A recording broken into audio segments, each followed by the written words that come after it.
I'm Mia Gordon, your host of Ticats TV Live, presented by Baffin. An incredible game by him, not only on the coverage, but also 3 big tackles. As the Ticats bye week comes to an end, the team now preparing for their next matchup against Calgary. A lot of different changes, particularly on the offense. So, gentlemen, what are we going to be seeing in this game? He's definitely a legend in this community, and it is an honor to honor him this evening. Hello, Canada. I'm Mia Gordon, and we hope you're enjoying The Source. We'll get right back to the show in just a moment, but first, here's what's making news right now. You can see that people are carrying flowers, letters, Canadian flags that they're leaving just outside the funeral home before going inside to say their final goodbyes. We're already seeing crowds of people lining up here, a giant Canadian flag just down the road.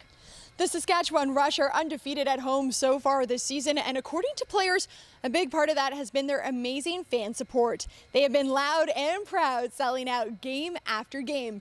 So ahead of this week's Twitter Game of the Week at the SaskTel Center, we take a closer look at Rush Nation. Minicamp has come and gone. We caught up with the players and coaches to find out what they thought about the last 3 days. They've really figured out how to contain Andrew Harris in this game. BC just not being able to put anything on the board really offensively. He grew up in Hamilton, and it was a dream of his to one day play in the black and gold. He gets to do that tonight.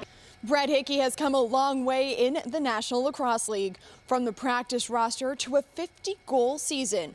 We caught up with the Toronto Rock forward to find out more about his journey. We're celebrating a man who is bigger than life. And we have some big heads right here to prove just how big Angela Mosca is. Dad played for the team, 7-time Pro Bowler.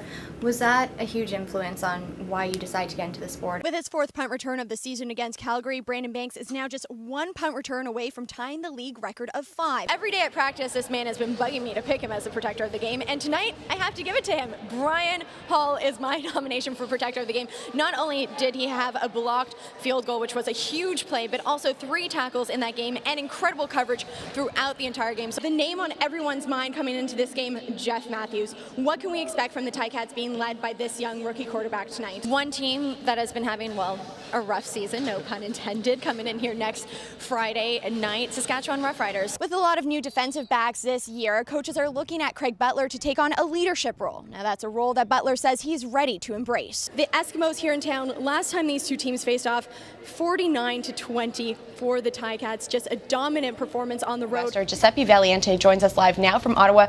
Giuseppe, what will the impact of Rush's bans on food exports from Canada be? Obviously, this is going to have an impact, but what other markets can Canada sell its food to now that Rush's doors are closed? Giancomeshi will be pleading not guilty to those 5 charges, and that she said she's not going to address the media with any more information. We got the Saskatchewan Rush jersey on already. How is it feeling? Is it starting to sink in a bit? Yeah, it's slowly sinking in more. Now we can see people are slowly starting to trickle in here wearing red Canadian hats. In fact, a Facebook group was started in memory of Nathan Strello with the hashtag Red for Nathan. Speaking of Justin Medlock, he is this week's Printing House player milestone with that 57-yard field goal, tying his record as well as Aussie's record. I have to give a shout out to Mike also because he won last week. He hasn't won yet. He's a little upset that he didn't get the recognition. So congratulations, which is why you get to go first. What's your prediction for tonight? Bob, you are also the voice of the Ticats as well as the former mayor of Hamilton.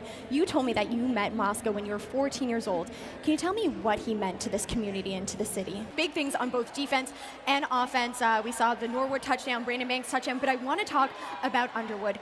He comes in, makes a big play, gets his first CFL touchdown. His nickname is Shug because he absolutely loves sugar. So Brandon Stewart just talking about hoping some of the guys don't get too big after Thanksgiving.